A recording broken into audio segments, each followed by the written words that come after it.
अस्सलाम वालेकुम all of you, hope so you all are fine and doing very well. तो आज जो हमारा जो है रिप्रोडक्टिव सिस्टम का सेकंड लेक्चर है, जिसमें हम इंशाल्लाह कोशिश करेंगे कि अपनी जो एम्ब्रियोलॉजी है वो खत्म करें रिप्रोडक्टिव सिस्टम से हवाले से। तो आज जो हमारा बेसिकली टॉपिक होगा, इससे पहली वीडियो में मैंने 1 घंटे 10 मिनट की वीडियो बनी थी, उसमें मैंने काफी कुछ क्लियर करवा दिया था। लेकिन जो आज की वीडियो है, इसमें हम जो स्टार्ट करने जा रहे हैं वो एमनियोटिक फ्लूइड से हम स्टार्ट करने जा रहे हैं। तो व्हाट इज एमनियोटिक फ्लूइड?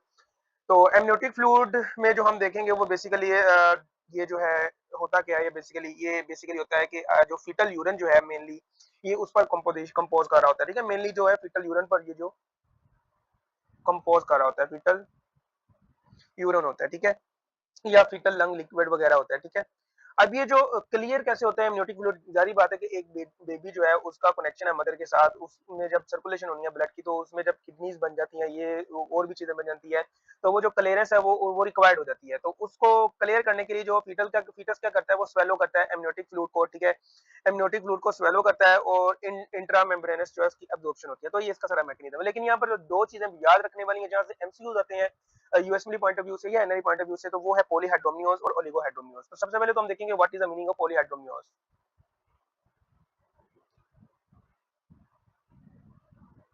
पोली का मतलब ज्यादा, ज्यादा हो जाना। ठीक है, too much amniotic fluid, too much amniotic fluid. ठीक है, इसकी अब क्या क्या हो सकती है, it may be idiopathic cause हो सकती है इसकी, इडियोपैथिक हो सकती है। ठीक है, और एसोसिएटेड विद फीटस मालफॉर्मेशंस। ठीक है, foetal malformation, for example oesophageal atresia. ठीक है, इससे क्या होगा, इससे होगा कि भाई देखो ये एसोफेगस है, इसका एट्रेसिया हो चुका है। ठीक है, वो बेबी जो है स्वेलो करने की कोशिश करेगा, लेकिन क्या होगा कि ये स्वेलो नहीं कर पाएगा। इसके बरअक्स मदर के प्लेसेंटा से, ये जो प्लेसेंटा ये जो कनेक्शन होता है मदर और फीटस के दरमियान, यहाँ से वो जो है अब्जॉर्ब होता जाएगा। ठीक है, ठीक है, यहाँ से आता जाएगा। ठीक है, लेकिन होगा क्या कि वो एबिलिटी, जो उसकी स्वेलो करने की एबिलिटी है वो नहीं हो पाएगी। ठीक है, जिसकी वजह से होगा क्या कि यहाँ से आता जाएगा, लेकिन किडनी जो बन गई है ना, किडनी में बन गई है, किडनी से ये फिल्टर आउट होता जाएगा। ठीक है, जिसकी वजह से क्या होगा कि वो यूरिनेशन, ऊपर हमने देखा कि एमनियोटिक फ्लूइड जो है वो मेनली जो है फीटल यूरिन होता है। ठीक है, तो जब होगा क्या कि ये जो मदर से तो आ रहा है, मदर से आने के बाद ये किडनी से, फीटस की किडनी से फिल्टर भी आउट हो रहा है, तो वो यूरिन बनता जाएगा, लेकिन वो जो स्वेलिंग है वो नहीं होती जाएगी। तो स्वेलिंग जब होगी वो तो दोबारा मदर में सर्कुलेशन में जाना होता है उसने, लेकिन स्वेलिंग नहीं हो रही, तो जिसकी वजह से क्या हो रहा है कि यूरिन भी बन रहा है और स्वेलिंग नहीं हो रही, that will lead to the increase amniotic fluid. ठीक है, ये हो गया। उसके बाद एनेंसेफली हो सकता है, एनेंसेफली हो सकता है, या यू कैन से कि स्वेलिंग सेंटर जो है ब्रेन में वो एब्सेंट हो सकता है, जिसकी वजह से जो है एमनियोटिक फ्लूइड जो है वो पॉलीहाइड्रोमियस में पॉलीहाइड्रोमियस हो जाता है। ठीक है, तो ये था जो मेन आपने बात याद रखना है वो एसोफेजियल एट्रेजिया याद रखना है, एसोफेजियल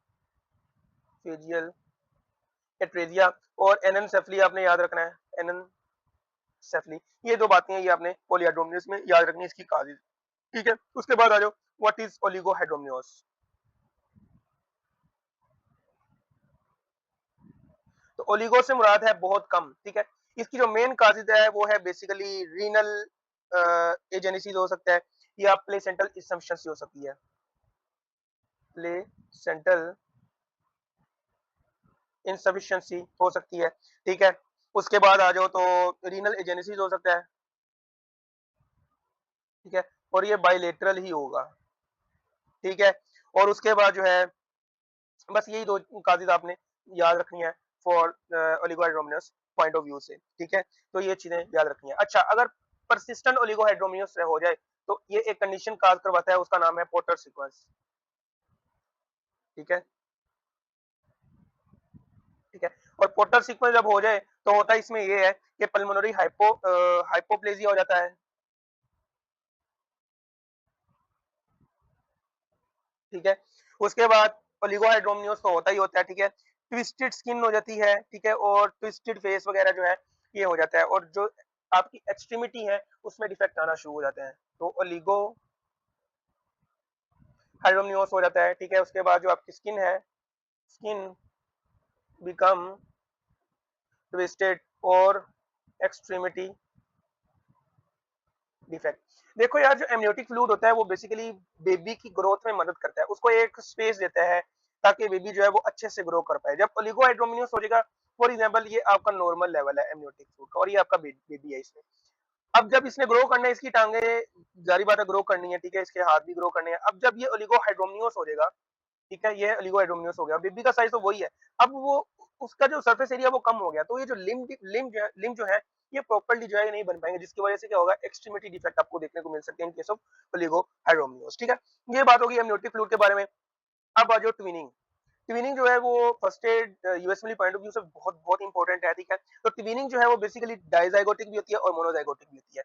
डाइजाइगोटिक का मतलब ये है, let me draw here, dizygotic, इसमें होता है कि दो एग्स होते हैं और दो ही स्पर्म्स होते हैं, ठीक है, जिसकी वजह से डाइजाइगोटिक ट्विंस होते हैं। ये जेनेटली, सॉरी मैं कह रहा हूँ, ये सेक्स क्या कह सकते हैं आप, ये मेल्स भी हो सकते हैं दोनों, ये फीमेल्स भी हो सकते हैं दोनों, ठीक है। उसके बाद मोनोजाइगोटिक पे आ जाओ, लेकिन इनका जो डीएनए होता है वो बिल्कुल इनका जो जेनेटिकली वेरिएशन होते हैं बिल्कुल डिफरेंट होते हैं, चाहे वो मेल हो दोनों दोनों या फीमेल हो दोनों, या एक मेल हो या एक फीमेल हो। मोनोजाइगोटिक, तो मोनोजाइगोटिक में होता है ये कि एक एम्ब्रियो होता है, सॉरी एक एग होता है और एक ही स्पर्म होता है, ठीक है। लेकिन ड्यूरिंग ड्यूरिंग द क्या कह सकते हैं आप, जब डिवीजन हो रही होती है तो तब जो है ये मोनोजाइगोटिक जो है एग जो है स्प्लिट हो जाता है टू में, ठीक है, जिसकी वजह से जो है ये मोनोजाइगोटिक होता है। तो ये आइडेंटिकल ट्विंस होते हैं, ये फ्रेटर्नल ट्विंस होते हैं जो डाइजाइगोटिक होते हैं। आइडेंटिकल से मुराद कि अगर ये दोनों बॉयज हुए तो दोनों आइडेंटिकल टू ईच अदर होंगे, अगर फीमेल हुई तो दोनों आइडेंटिकल टू ईच अदर होंगे, ठीक है। अब ये जो मोनोजाइगोटिक है, इससे एक बात आपने याद रखनी है कि इसमें एक स्प्लिटिंग से रिलेटेड जो है वो हमें पता लगता है कि अगर स्प्लिटिंग जो है इस डे पर हो तो ये मोनोकोरियोनिक होगा, डाइकोरियोनिक होगा, डायमनियोटिक होगा, एक्सेट्रा एक्सेट्रा। तो ये स्प्लिटिंग जो है मोस्ट मोस्ट इंपोर्टेंट है, ठीक है, इससे रिलेटेड जो है यूएसएमएल में एमसीक्यूज आते हैं और एनआरई में भी आ जाए, ठीक है। तो स्प्लिटिंग जो है वो 4 फेजेस है, ठीक है, 4 फेजेस कह रहा हूँ, 4 सिनेरियो है, ठीक है। If splitting occurs between 0 to 4 days of the fertilisation, तो होगा क्या कि ये जो मोनोजाइगोटिक ट्विन है ये इनका डाइकोरियोनिक होंगे और ये डायएमनियोटिक होंगे, मींस के इनका सेपरेट अपना अपना प्लेसेंटा होगा और इनका अपना अपना एमनियोटिक फ्लूइड होगा, ठीक है। तो ये डाई डाई होते हैं, ठीक है। अगर स्प्लिटिंग जो है वो अक्कर हो 4 to 8 days के दरमियान, तो होगा क्या कि ये मोनो कोरियोनिक होते हैं, ठीक है, इनका शेयर्ड प्लेसेंटा होता है, लेकिन इनका जो एमनियोटिक सैक है वो डुअल होता है, मतलब कि डाई एमनियोटिक होते हैं, ठीक है। अब आ जाओ, अगर जो स्प्लिटिंग है वो डे 8 to 12 के दरमियान हो तो ये मोनो मोनो होते हैं, इनका प्लेसेंटा भी शेड होता है और इनका एमनियोटिक कैविटी भी जो है वो भी शेड होती है, ठीक है, मोनो मोनो हो गया। अब आ जाओ, अगर तो स्प्लिटिंग अक्कर हो रही है या स्प्लिटिंग हो रही है 13 दिन के बाद या 13वें दिन, तो ये मोनो मोनो तो होंगे, लेकिन साथ में एक यहाँ पर डिफेक्ट आ जाएगा, that is called conjoint twins, ठीक है। तो ये बात आपने याद रखनी है इससे हवाले से, ठीक है। अब आ जाओ यहाँ पर ट्विन ट्विन ट्रांसमिशन सिंड्रोम, ये एनआरई का भी टॉपिक है, ये यूएसएमएल का भी बड़ा हाई यील्ड टॉपिक है। तो ट्विन ट्विन ट्रांसमिशन सिंड्रोम में होता ये है कि एक बेबी जो है वो अपना जो यू कैन से के अपना हिस्सा जो है वो दे देता है, बड़ा सखी हो जाता है। अगर आम जुबान में समझाऊं तो एक ट्विन जो है, दो होते हैं ना, एक ट्विन जो है वो अपना हिस्सा दे देता है अगले को, ठीक है, कि भाई तू राजी रह, मेरी खैर है, ठीक है। अब ये जो देता है इसको हम डोनर ट्विन कहते हैं और ये जो लेता है इसको जारी बात है हम रेसिपिएंट कहते हैं, ठीक है।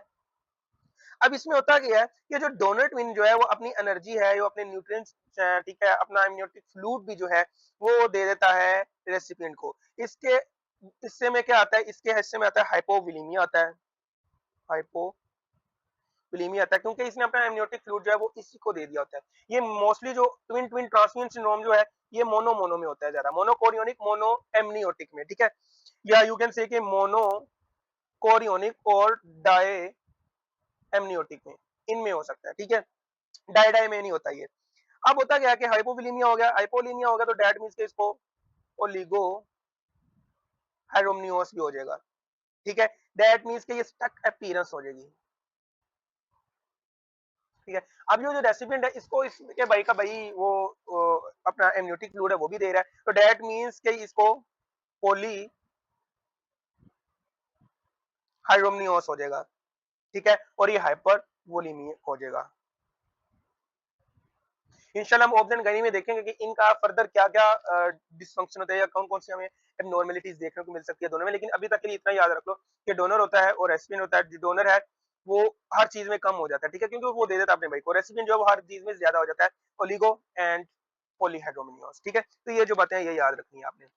उसके बाद आ जाओ तो अम्बिलिकल कॉर्ड के बारे में, ठीक है। तो अम्बिलिकल कॉर्ड के बारे में आप सबको पता है कि 2 अम्बिलिकल आर्टरीज होती है और 1 अम्बिलिकल वेन होता है, ठीक है। तो फिजियोलॉजिकली हमारी बॉडी में जो है सिर्फ ऑक्सीजनेटेड ब्लड को कैरी करने वाली वेन्स होती हैं, या तो वो पल्मोनरी वेन्स होती हैं इन अडल्ट लाइफ में, ठीक है। और अगर हम बात करें कि ड्यूरिंग द फीटल लाइफ तो अम्बिलिकल वेन जो है वो भी ऑक्सीजनेटेड ब्लड को कैरी करती है। तो यहाँ पर लिख लो कि जो अम्बिलिकल आर्टरीज जो है, umbilical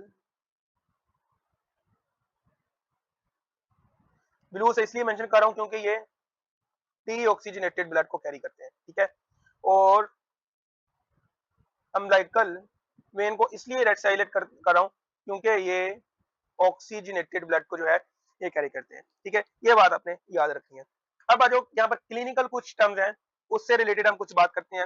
what is urachus and what is whittle and duct.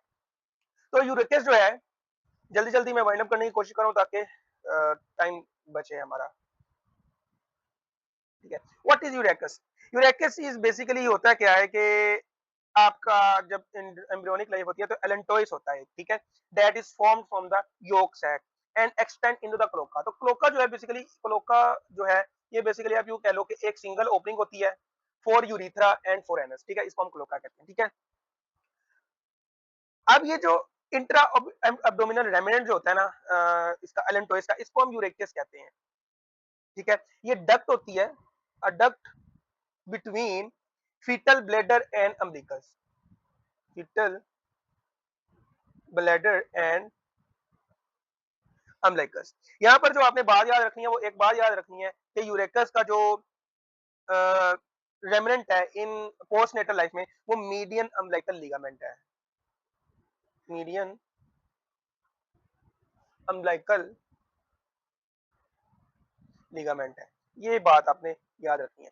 अच्छा, ये अब जो यूरेकस है इसके कुछ क्लिनिकल सिनेरियोज हैं, ठीक है। वो इस तरह से है कि किसी भी मालफॉर्मेशन की वजह से जो है ये जो यूरेकस डक्ट है, ये डक्ट जो है between the bladder foetus bladder और अम्बिलिकस, ये ओब्लिटरेट नहीं हो पाती, ठीक है। अब इसकी डिफरेंट स्टेजेस हैं फॉर ओब्लिटरेशन को लेकर, ठीक है। ओब्लिटरेशन का मतलब कि खत्म नहीं होती है, तो खत्म नहीं होगी तो दैट मींस कि एक एब्नॉर्मल कनेक्शन बिटवीन ब्लेडर और अम्बिलिकस रहेगा, ठीक है।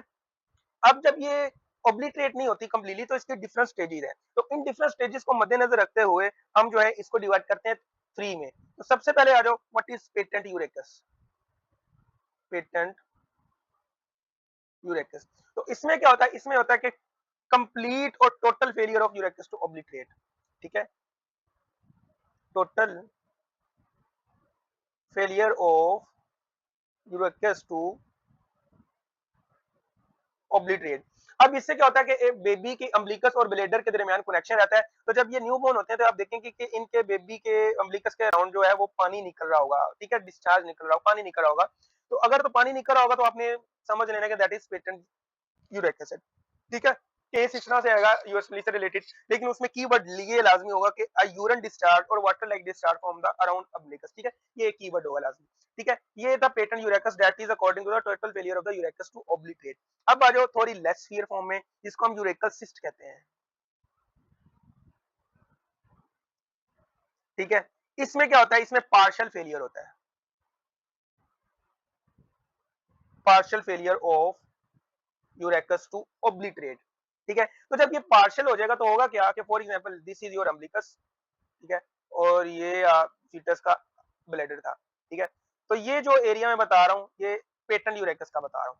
अब यूरेकल सिस्ट में क्या होगा कि पार्शियल होगा, पार्शियल से मुराद कि ये यहाँ से तो ओब्लिटरेट हो जाएगा, ठीक है, लेकिन आगे से फिर जो है वो ये कंटिन्यू करके जो है ये आ जाएगा ब्लेडर की तरफ, तो ये सिस्ट बन जाएगा एक, ठीक है, क्योंकि यहाँ से ये बंद है, पार्शली ये ओब्लिटरेट होता है, यहाँ से ओब्लिटरेट हो चुका होगा, ठीक है, लेकिन चूंकि ये पार्शल है तो नीचे जो है वो सिस्ट बना देगा। तो ये पेशेंट जो है, ये जो बेबी है रिप्रेजेंट करते हैं, जब आप अम्बिलिकस पर थोड़ा सा भी हाथ लगाते हो, प्रेशर डालते हो तो ये पेनफुल होता है और बेबी क्राई करते हैं। तो ये पेनफुल सेंसेशन और पेनफुल swelling just below अम्लाइकस, ठीक है। तो ये इनकी फाइंडिंग्स होती हैं, ठीक है। उसके बाद आ जाओ वेजिकोयूरेकल डायवर्टिकुलम, एक कंडीशन है, ये इतनी इंपॉर्टेंट नहीं है, इसको छोड़ दो। लेकिन इसको मैं बता दूं क्या होता है, इसमें होता ये है कि स्लाइट थोड़ा सा फेलियर होता है, ठीक है, जिसकी वजह से होता क्या है कि ये जो फेलियर है ये बेसिकली ब्लैडर के पास ही होता है या ब्लैडर के अंदर ऊपर होता है, ठीक है। होता ये है कि आउटपचिंग ऑफ द ब्लैडर हो जाती है, इसको हम वेजिकोयूरेकल डायवर्टिकुलम कहते हैं, ठीक है। बस इतनी सी बात याद रखो। अब आ जाओ विटिलाइन डक्ट, ठीक है। What is vitelline duct, and this duct is also called omphallomesenteric duct, also known as omphallomesenteric duct, ठीक है। अब इसका काम क्या है, that connects yolk sac to the midgut lumen, ठीक है, connects yolk sac to midgut lumen, ठीक है। ये भी ओब्लिटरेट हो जाती है, लेकिन अगर ये ओब्लिटरेट ना हो तो इसके भी जो है वो डिफरेंट जो है डिफेक्ट हमने देखने को मिलते हैं according to the degree of obliteration, ठीक है, कि कितना ओब्लिटरेट हुआ है कितना नहीं, या कितना फेलियर है, ठीक है। तो जितना हम ऊपर पर गए हैं उसी को हम लेकर चलेंगे। इसकी भी 3 स्टेजेस है। एक पेटेंट विटिलाइन डक्ट नाम होता है, पेटेंट विटिलाइन डक्ट, ठीक है। अब इससे क्या होता है, इससे क्या होता है, देखो ना यार, जब एक बेबी पैदा हो जाएगा इसका काम क्या होता है कि योग सैक से मिड गट के दरमियान ये कनेक्शन होता है। तो योग सैक जो है, योग सैक जो है वो आपका अम्बिलिकस भी जो है वो भी बन रहा होता है, ठीक है। तो ये कनेक्शन हो जाएगा। होगा क्या कि जो पेटेंट विटिलाइन डक्ट होता है इसमें होता है ये है कि आप बेबी को जब देखोगे टोटल, इसमें होता है कि टोटल फेलियर टू ऑब्लिटरेशन होता है, ठीक है। तो जब ये टोटल फेलियर टू ऑब्लिटरेशन हो जाएगा, होगा क्या कि इंटेस्टाइन से कनेक्ट है, ठीक है, मिडगट ल्यूमेन से, ठीक है, मिडगट में आपका इंटेस्टाइन आ जाता है, ठीक है। तो उससे क्या होगा, उससे होगा कि जो आपका जो फीसिस है, आप देखोगे कि अम्बिलिकस के अराउंड जो है फीसिस लाइक मटेरियल जो है जिसको हम इनिशियली डेज में मेकोनियम कहते हैं, वो आपको देखने को मिलेगा। तो meconium discharge from the umbilicus, ठीक है। ये बात आपने याद रखनी है। अब आ जाओ दूसरी डिग्री पर, जो कि पार्शियल फेलियर ऑफ या पार्शियल फेलियर ऑफ द जो विटिलाइन डक्ट टू ऑब्लिटरेट है, ठीक है, विटिलाइन डक्ट सिस्ट, ठीक है, विटिलाइन डक्ट सिस्ट, इसमें पार्शियल फेलियर होता है, ठीक है। इसमें एक बात याद रखनी है, वो ये याद रखनी है कि इसमें रिस्क होता है for volvulus formation, volvulus formation का, ठीक है। तो ये बात आप याद रखनी है। लेकिन अब इसकी जो थर्ड फॉर्म है वो बहुत बहुत ज्यादा इंपॉर्टेंट है, उसके बारे में एनआरई में भी एमसीक्यूज आता है, यूएसएमएल पॉइंट ऑफ व्यू से भी एक मोस्ट इंपोर्टेंट टॉपिक है, और उसका नाम है मैकल डायवर्टिकुलम। और ये slight failure of vitelline duct to obliterate होता है, ये वाला डिफेक्ट है, ठीक है। इसमें होता ये है कि जो कनेक्शन होता है बिटवीन द मिड कट और योक सैक, और यू कैन से सिंपली यू कैन से के अम्बिलिकस के दरमियान ये जो है स्लाइटली फेल होता है, ठीक है। इसकी वजह से क्या होता है कि आपका जो इंटेस्टाइन है, for example this is your normal intestine, ठीक है, और ये क्या था, ये एक विटिलाइन डक्ट थी जो कि आपकी अम्बिलिकस थी उसके साथ कनेक्ट हो रही है, ठीक है। अब होता ये है कि ये यहाँ से भी बन जाती है, ठीक है, यहाँ से आ जाती है, लेकिन यहाँ से ओब्लिटरेट हो जाती है, ठीक है। अब यहाँ से ये ओब्लिटरेट होगी, ठीक है, और ये आपका हो गया अम्बिलिकस। ये slightly failure of vitelline duct है। तो जिसकी वजह से क्या होता है कि जिसकी वजह से आपका जो है इंटेस्टाइन है वो इस तरह से देखने को मिलता है। तो इस कंडीशन को हम कहते हैं मैकल डायवर्टिकुलम, ठीक है। यूजली जो है वो एसिम्प्टोमेटिक होते हैं, ठीक है, लेकिन में हैव द हेटेरोट्रोपिक गैस्ट्रिक और पैंक्रियाटिक टिश्यूज, इसमें डिफरेंट किस्म के टिश्यूज हो सकते हैं that will lead to the melena. Melena हम कहते हैं कि आपके पखाने में जो है वो खून आना, काले रंग का पखाना हो जाना, ठीक है।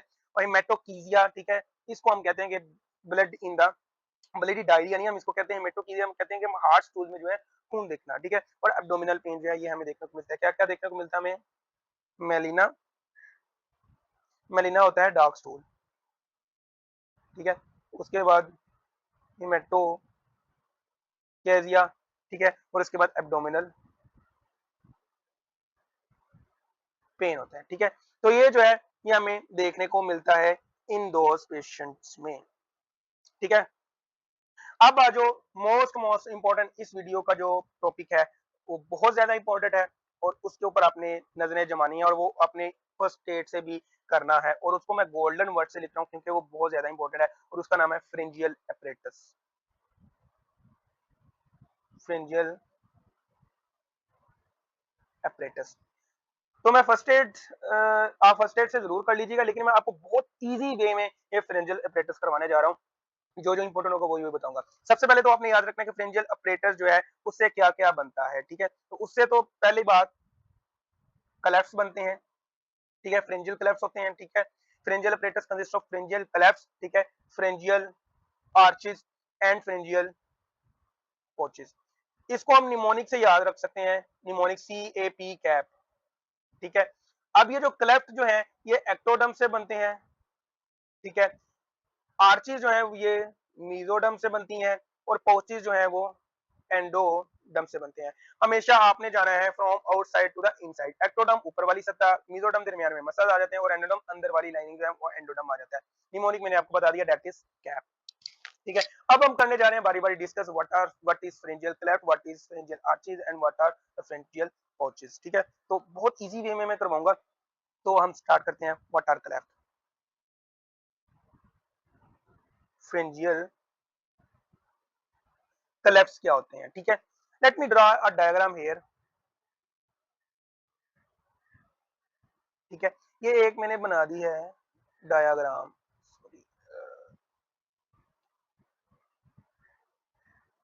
ठीक है। ये मैंने बना दी है डायग्राम, ठीक है। ये जो एरिया है, ये वाला जो एरिया है, ठीक है, ये वाला एरिया, इसको हम कहते हैं फ्रिंजियल क्लेफ्ट, ठीक हो गया। उसके बाद जो है हम आर्चिस किसको कहते हैं, ये जो एरिया है, ठीक है, इसको हम आर्चिस कहते हैं, ठीक है। अब मैं अगर दो तरफ से बनाऊं इस डायग्राम को,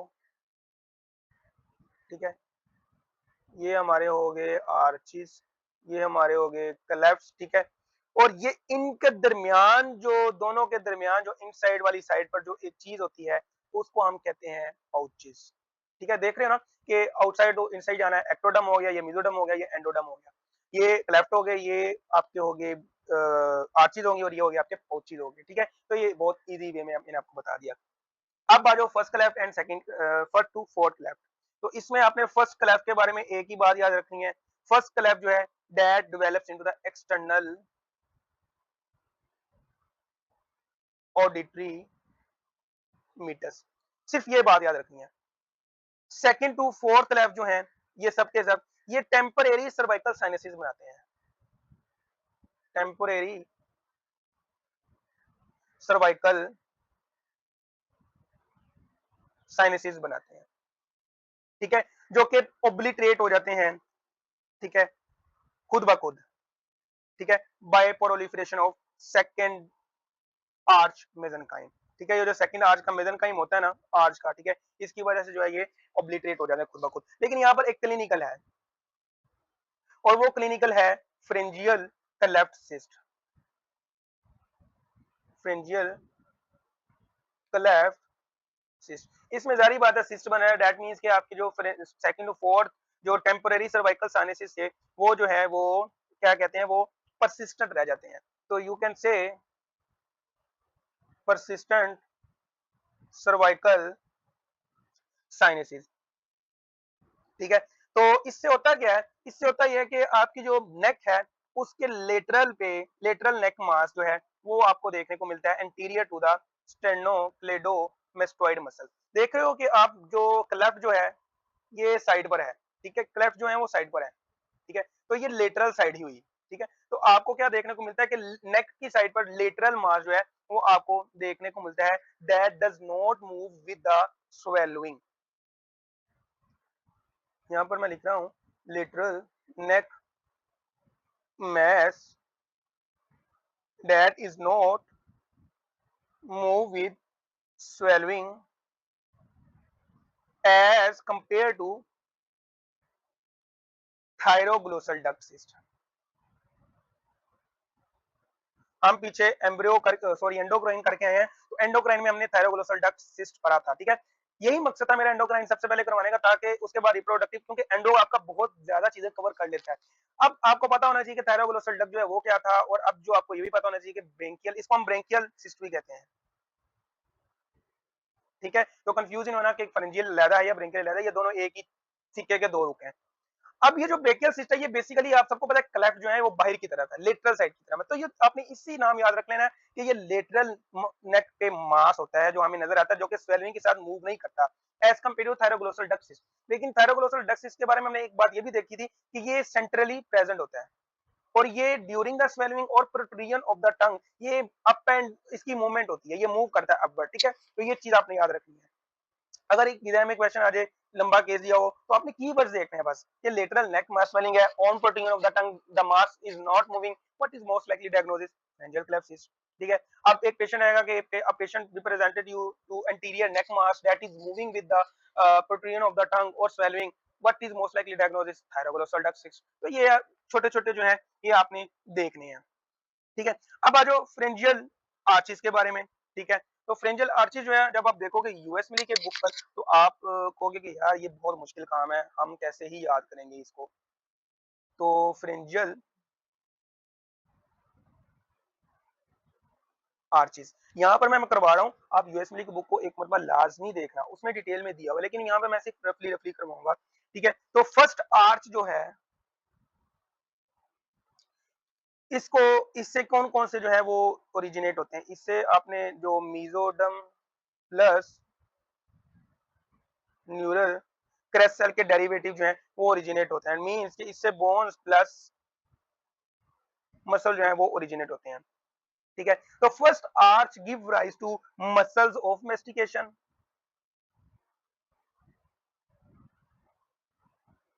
ठीक है, मेलियस, ठीक है, उसके बाद मैंडिबल, ठीक है, माइलोहायोइड,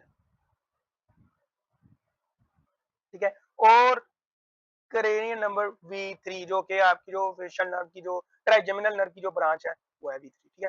तो आपने यहाँ से ये जरा, इसका निमोनिक है M, सिर्फ M, muscle of mastication, malleus, mandible and mylohyoid, ठीक है। फर्स्ट आर्चिस के ये डेरिवेटिव है। सेकंड पर आ जाओ, ठीक है। सेकंड जो है, give rise to muscle of the facial expression, muscle of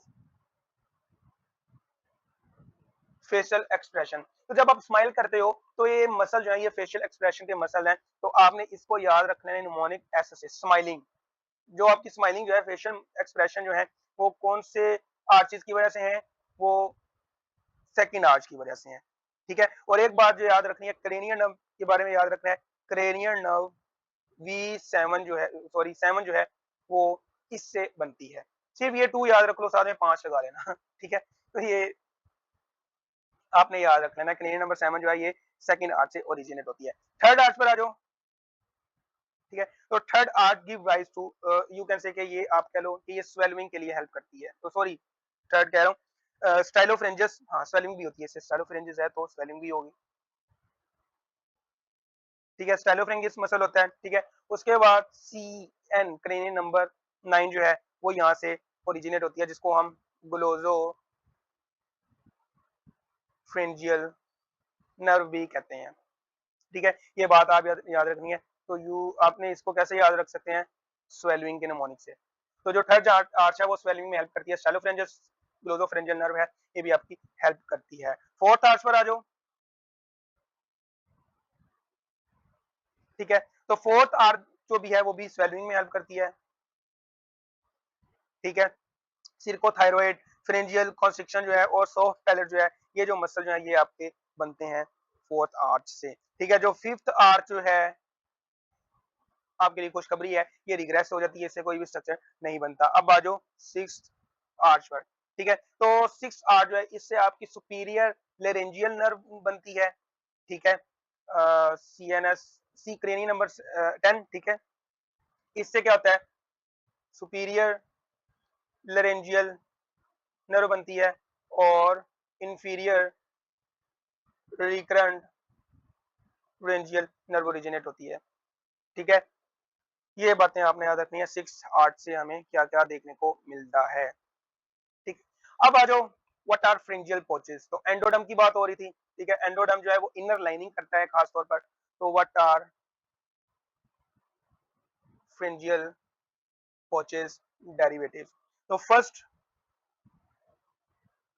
pouch से जो है हमें क्या देखने को मिलता है, हमने ऊपर देखा कि फर्स्ट जो है फर्स्ट क्लैप से हमें क्या देखने को मिला था, ऑडिटरी मीटर्स, कान के रिलेटेड था। तो आपने इधर से याद रख लेना कि ये भी कान से रिलेटेड होगा। तो मिडल ईयर और यूस्टाशियन ट्यूब की जो एंडोडर्म से इनर लाइनिंग है वो फर्स्ट पाउच पर करवाता है। फर्स्ट पाउच का जो डेरिवेटिव है वो मिडल ईयर है,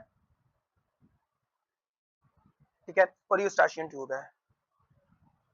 पिछली वीडियो में मैंने आपको बताया जब हम डेरिवेटिव कर रहे थे उसके एम्ब्रियोलॉजिकल डेरिवेटिव के एक्टोडर्म से कौन कौन से बनते हैं, एंडोडर्म से, तो उसमें यूएसआशियन ट्यूब का भी बताया था कि वो एंडोडर्म से बनता है, ठीक है। सेकंड पाउच पर आ जाओ, तो टॉन्सिल्स, ठीक है, प्लेटाइन, प्लेटाइन टॉन्सिल जो है वो इससे, इसके डेरिवेटिव हैं पाउच से, इससे बनते हैं। अब आ जाओ थर्ड एंड फोर्थ। ये थर्ड एंड फोर्थ जो है ये यूएसएमएल पॉइंट ऑफ व्यू से बड़े बड़े इंपॉर्टेंट है और एनआरई पॉइंट ऑफ व्यू से भी बड़े बड़े इंपॉर्टेंट है। थर्ड पाउच है वो आपसे बनता है थाइमस, ठीक है, plus inferior parathyroid glands,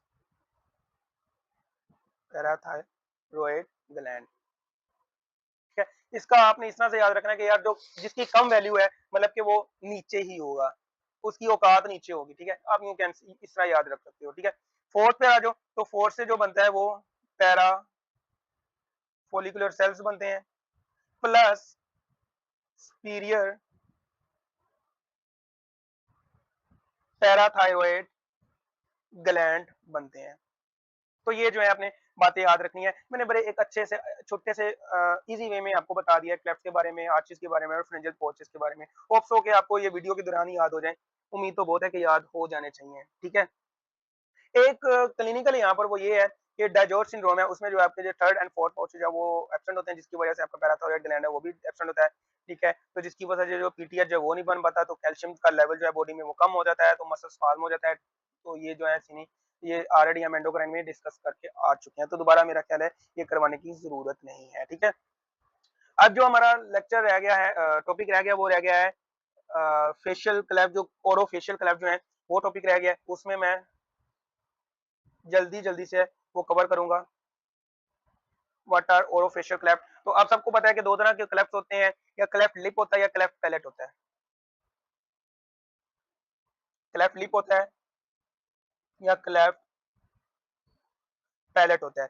NRE point of view से या आपने यूएसएमएल पॉइंट ऑफ व्यू से देखना है तो एनआरई पॉइंट ऑफ व्यू से ही देख लो कि उसमें सिर्फ और सिर्फ इतना पूछेगा कि क्लेफ्ट लिप या क्लेफ्ट पैलेट जो है इसमें डिफेक्ट किस चीज का होता है। तो ये एक लाइन याद रखनी है, due to failure of fusion of intermaxillary segment, inter maxillary segment, ये बात अपनी याद रखनी है। व्हाट इज क्लेफ्ट लिप, इसमें डिफेक्ट किस चीज का होता है, ठीक है। और क्लेफ्ट पैलेट में क्या होता है, due to failure of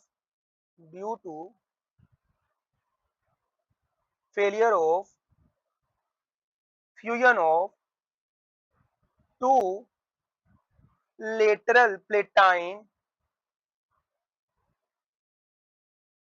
shells, ठीक है, और failure of lateral palatine shelves with the nasal septum, ठीक है। तो ये जो है सिर्फ इतना से याद रखना है। इसमें से मोस्टली जो है एमसीक्यूज पूछ देते हैं। क्लेफ्ट लिप से मोस्टली जो है एनआरई में मैंने देखा हुआ आया हुआ कि किस चीज का फेलियर होता है, तो इंटरमैक्सिलरी सेगमेंट फ्यूजन का फेलियर हो जाता है, जिसकी वजह से जो है वो क्लेफ्ट लिप जैसा डिफेक्ट जो है हमें देखने को मिलता है, ठीक है। तो ये था आज का lecture. Hope so you understand very well. तो अब जो है वो एक बिल्कुल ही छोटे से दो टॉपिक रह गए हैं, वो हम इंशाल्लाह नेक्स्ट वीडियो में जो है वो देखें करेंगे। तब तक के लिए मुझे दीजिए इजाजत। अपनी दुआओं में हमेशा याद रखें। अल्लाह हाफिज।